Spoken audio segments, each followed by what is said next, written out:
So the last topic is the lesson 3, which is the poverty. So our learning objective is discern the various causes of poverty and its connections with problems associated with the environment, be familiar with the poverty trap, empathize with those who are in less fortunate conditions, know the importance of foreign aids. So our learning outcomes demonstrate knowledge on how poverty interconnect with environmental issues, knows in what way and why environmental risks are distributed unequally, understand how the comforts and features of health, clean air, water, green space necessarily be distributed equitably both in our respective dwelling, homes, and work environment. So when we see poverty, it is a situations wherein people experience the lack of basic essential necessities that human being must have. Benjamin Franklin's, when the well is dry, we will know the worth of water. Environment is for everyone, rich or poor alike. However, poverty and environment are meticulously interconnected, whereas those belongings in poverty are occasionally typecast as the primary initiators of environmental damage, as most do not practice proper in the sanitation, daytime, and again endure the impact of environmental ravage and are frequently trapped in a sliding and twisting web of circumstances, even committing crimes related to environment in order to survive. So poverty and the environment are closely connected. Poor people are often blamed for harming the environment because some may not have the access to proper sanitations or waste system. But in reality, they are usually the ones who suffer the most when the environment is damaged. For example, from floods, pollutions, or lack of cleaning water because of their hard situation. Some are even forced to break environmental rules just to survive. In short, poor people are not just seen as causing environmental problems, they also suffer the worst effects of them. So as what I have said, poverty is situations wherein people experience the lack of basic essential necessities that human beings must have, thereby having extreme difficulties in merely surviving. So this includes food and water, clothes, shelter, education, medical and healthcare, security. Poverty surpasses all social, economic, and political confines. So poverty is the general scarcity or conditions where an individual basic needs for survival, including foods, clothing, and shelters, are not being met. So several endeavors have been made to tackle the challenges in this regards to address the issues on poverty in the Philippines. So, however, though the intentions were good and highly appreciated by most, the lack of vision, corruptions, and incompetence have time and again stood in the way. So, poverty has existed for a very long period of time and to various magnitudes, absolutes. Poverty includes people and their children's undergoing intense struggle and merely surviving on a day-to-day basis.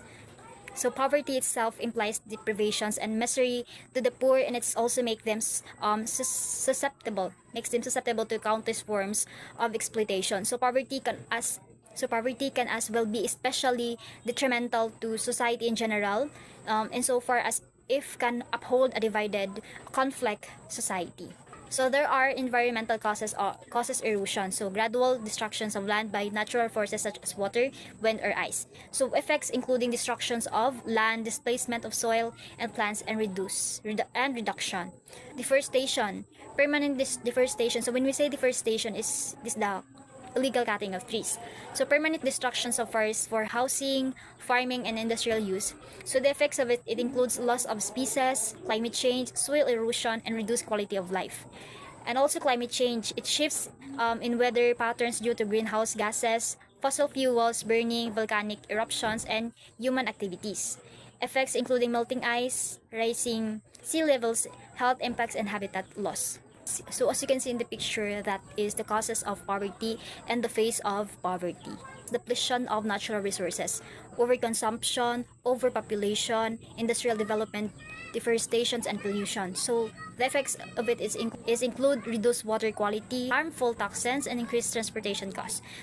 Depletions of natural resources happens when people use too much of nature's gifts like water, cheese, lands, and clean air faster than they can be replaced.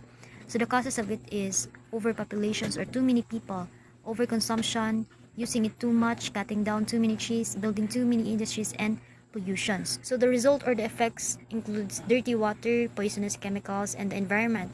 Higher costs for things like transportation, droughts. So when we say drought is tagtuyot, and water shortage. So the importance of trees. So if we plant trees, we can save our earth. because trees removes carbon dioxide, provide medicine, cools our homes, provide fruits, reduce erosion, prevents flooding, and add oxygen. Trees plays a very big role in keeping our environment healthy and making our lives better. They are often called the lungs of the earth because they remove harmful carbon dioxide from the air and release oxygen, which all living things need to survive. It's also help in reducing soil erosion by holding the soil with their roots, and they prevent flooding by absorbing excess rainwaters. Aside from protecting nature, they also give us direct benefits. Trees provide fruits and medicine, and they even cool our homes by giving shade, which reduces the heat around us. In short, trees are not only a source of life but also a form of protection for both people and planet. By planting trees, we are taking a step to save our earth and ensure a healthier, safer environment for future generations. So next is unemployment. So I will discuss the unemployment is the state in which people who are able, willing, and qualified to work cannot find a job. It happens when individuals are actively looking for work but remain jobless. So this condition often leads to unwanted job losses and wasted skill which can affect both families and the economy. So a person is considered unemployed if they are physically fit, mentally sound, and skilled, yet still cannot find work at the prevailing wage rate. So unemployment is a major economic problem because it reduces income, increases poverty, and slows down national development. So in short, unemployment is not just about being without a job, no. It reflects the gap between people's ability to work and the lack of available opportunities in the labor market. So next is discouraged workers. Refers to the people who become weary and tired of looking for work or believe they won't be able to obtain one. Uh, Discouraged workers are people who stop looking for jobs because they are tired of searching or believe they will not be able to find work. So even if they are capable, they are not counted in the labor force since they have given up looking. So there are the types of unemployment. First is frictional unemployment. So it happens when workers are between job or transitioning to new ones. So second, disguised unemployment. No, occurs when more workers are hired than what is actually needed. So some do not contribute to productivity. So third is structural unemployment. So it happens when workers' skills do not match the available jobs. No. Fourth is technical unemployment. It caused by machines that new technology replacing a human labor. So fifth is cyclical unemployment. No. It happens during economic downturns when businesses cut jobs. So lastly, seasonal unemployment no, occurs when jobs are only available during certain times of the year, like in farming or tourism. No. In summary, unemployment has many forms and discouraged workers show how difficult the job market can be. So understanding this helps us see the challenges faced by both workers and the economy. So next is structural unemployment. No? It happens when a worker's qualification or skills do not match the job requirements. No? It may also occur when jobs are available in one location but workers live in another place. So for example, if technology advances and workers do not have the new skill needed, they may remain unemployed despite being willing to work. So on the other hand, cyclical unemployment, also called demand deficient unemployment, occurs when the economy is weak or in crisis. So during this time, the demand for goods and services falls, so businesses produce less and hire fewer workers. No? This type of unemployment rises during economic downturns and decreases when the economy improves. So in short, structural unemployment is about a mismatch of skills or location. So while cyclical unemployment is caused by changes in the overall economy. So both show how the labor market is affected by different factors beyond an individual control. So that's all my assigned topic. Thank you. Seasonal unemployment. So, seasonal unemployment transpires when an occupation is not in demand at a particular period of time, a condition where a number of people are not able to find jobs during certain months of the year. Certain industries employ workers for a limited particular season only. So, ang seasonal unemployment is it happens when people are unemployed at certain times of the year because their type of work is only needed during specific seasons. So, why it happens? So some industries only operate or need more workers during certain times, like farming during harvest or tourism during holidays. So examples, so farm workers only needed during planting or harvesting time. In off-season months, they have no work. So tour guides or hotel workers are busy during vacations seasons but may lose work in off-peak months. So for technical or technological unemployment, it is caused by technological changes due to modernization. New methods of doing things are introduced in the business enterprises. So this type of unemployment happens when people lose their job because machines or new technology can do the same work faster or cheaper. So why does it happen? So as business upgraded to modern equipment, they often need fewer workers.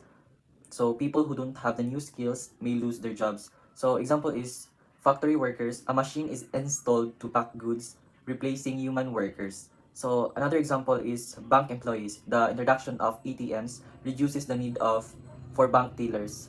So next one is disguised unemployment. So occurs when extra people are engaged in an occupation than the total number of people necessary for that job. So more people are occupied in work than essentially required. So the disguised unemployment happens when more people are working in a job than actually needed. So if some people stop working, it wouldn't affect the productivity. So mostly seen in rural or agricultural areas where work is shared among too many people, even though fewer workers could do the job efficiently. So an example is a small farm might only need 3 people to do the work, but 6 family members are working. So the extra 3 aren't really adding to productivity.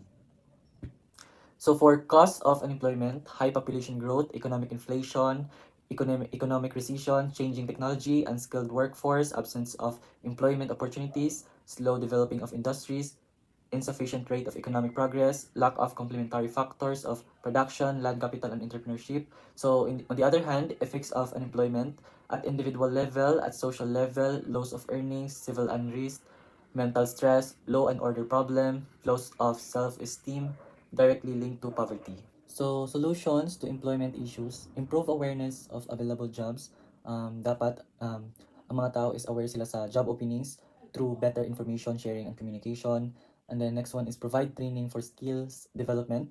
Like mag-offer ka ng mga programs to help the workers gain new skills para ma-qualified sila sa better jobs. And then encourage investors. Get more investors to start businesses which will create ng damo na jobs. And then next one is create job in both cities and rural areas. So, dapat dili ka mag-focus sa mga like big cities. Dapat magkuansap ko sa mga areas na countryside, kibali. And then, it will help create job opportunities. And then, reorient education, adjust education systems to teach skills that match current job market needs. So, next one is, so underemployment occurs when workers are overqualified for their jobs or work fewer hours than they would prefer. So it happens when workers are overqualified for their jobs, so they have more skills than needed or work fewer hours than they want to. So for employment sectors in the Philippines, first we have service sector, second is agricultural sector, so third is industrial sector. So for service sector is jobs are related to providing services like for example healthcare, education, or hospitality. And the next one is agricultural sector, jobs related to farming and agriculture. And then sa industrial sector is mao ni silang mga trabaho like construction or any industry that create goods or manufacturing. So my topic is healthcare. So first is inadequate nutrition. Nutritional deficiency and inadequate supply of essential nutrients as vitamins and mineral in the diet resulting in malnutrition or disease. So ibig sabihin maraming tao ang nagkasakit dahil sa kahirapan, mataas na presyo ng pagkain at mura ngunit hindi masustansyang pagkain tulad ng junk foods. Nagdudulot ito ng malnutrition, iba't ibang sakit at maagang pagkamatay. Causes is may tatlong causes. First is poverty, second increasing food price, third easy access to non-nutrients food, which means junk food. So, number 1, sa poverty maraming pamilya ang walang sapat na pera para sa masustansyang pagkain, gamot o pagpapagamot sa ospital. One is high food price. Mahalaga at masustansyang pagkain tulad ng prutas, gulay, karne ay hindi kayang bilhin ng mahihirap. Third is easy access to non-nutrients food, which means junk food. So, mas pinili ang murang pagkain na walang sustansya. Next is weather and natural disaster. Climate change resulted to more repeated extreme weather conditions such as drought and floods. These are manifested in El Nino and La Nina phenomenon. So, ang El Nino at La Nina ay nagdudulot ng tagtuyot at pagbaba na sumisira sa mga pananim at supply ng pagkain. Tatlong effects. First is malnutrition, different illnesses, early death. First is may ibang ng katawan dahil kulang sa vitamina at mineral. Illnesses is marami ang mga karamdaman lalo na dahil sa pollution at maling pamumuhay. This is early death. Hindi kaya magpagamot ng marami. Next is poor access to affordable healthcare. Healthcare is the act taking preventive or necessary medical procedures to improve a person's well-being. It's prevention or treatment all illnesses by doctor, dentist, psychologists for the maintenance and restoration of human health disease. Ito is mahal at malayo ang ospital at gamot. Kaya maraming sakit ang hindi natugunan. So the key points is ang problema sa kahusugan ay nagpapalalim at kahirapan ang may sakit ay hindi makakatrabaho ng maayos at ang gastos ay napakalubog pa ng pamilya sa kahirapan. Abuse, poverty is also caused by drugs and alcohol. People spend all their money on addiction like this that would eventually yield to more problems and complication in the nearby future. So, ang mga tao ay kahit naghihirap na ay yung mga pera nila ay ginagastos pa rin nila sa droga at alak. Kaya itong mga bisyo nila ay kalaunan ay nagdudulot ng mas marami pang problema at komplikasyon sa hinaharap. Governance, weak role of law. Kapag walang maayos at patas na batas, lumalaganap ang korupsyon at kawalan ng hustisya. Corruption. Ang pundo ng gobyerno ay para sa kahusgahan, edukasyon at serbisyo ay nawala o nagamit sa maling paraan. Is poor management of resources. So sobra-sobra sa paggamit ng yaman nang hindi iniisip ang kapakanan ng sumusunod na henerasyon. Keywords is ang mabuting pamamahala ay nagtitiyak ng hustisya at tamang paggamit ng yaman. Kapag mahina ang pamamahala, nasasayang ng mga oportunidad at lalong lumala ang kahirapan. Third is natural resources and special and unique. Why? Because they are finite, they are non-renewable. It does not renew by itself. Simple put, once it existed and consumed, it cannot be replaced. Prime example are coal, natural gas, and earth, which means is may hangganan. Kapag naubos na, tulad ng langis, uling, gas, hindi na ito kusang mapapalitan. Second is they are volatile. Commodity prices of certain natural resources fluctuate according to market force. The price of gasoline rise and fall according to demand and supply. Na volatile is pabago-bago. So nagbabago ang presyo depende sa supply at demand. Halimbawa ay gasolina. The challenges is how to manage natural resources properly as well as the revenue earned from the extraction and sale of such resources, being in a mind that these resources will not renew or multiply on its own.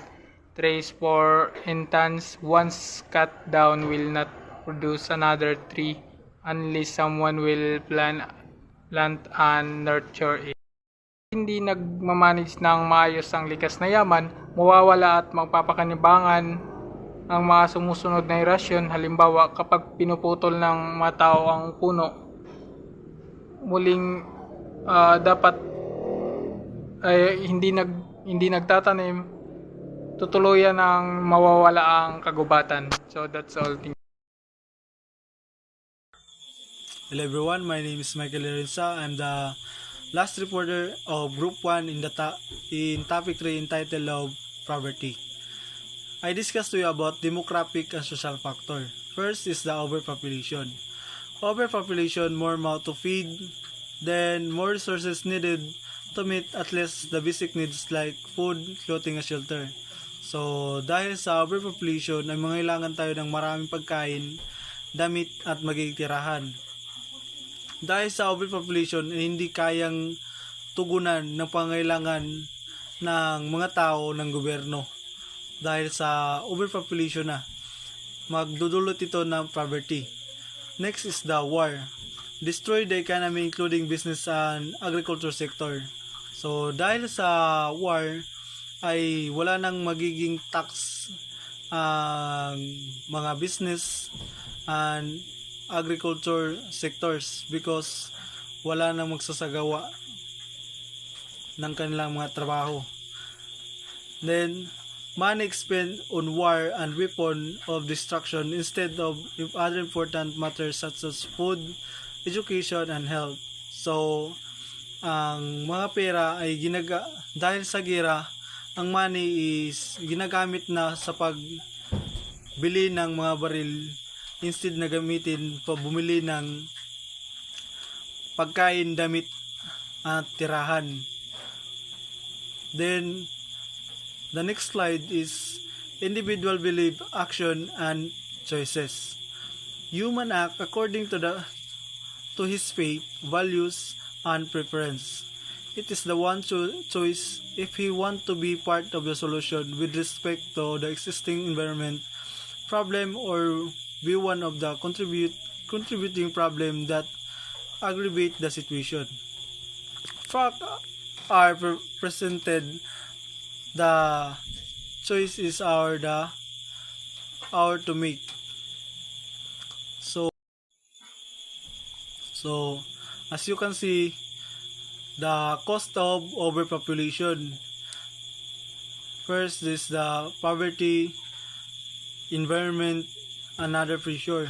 So the overpopulation and inadequate understanding environment problem, poor waste management disposal, reduce food production, soaring prices for health. Then in the other pressure, foreign trade commerce, conflict of political unrest and corruption, and land possession and control. And next slide is makita natin ang countries with the lowest GDP per capita. This is the top 25. Then the next slide, makita natin the 25 richest countries in the world based on the purchasing power parity of GDP per capita. This is the top 25 din na malaki yung kita and mga rich country. At yun lamang po at maraming salamat.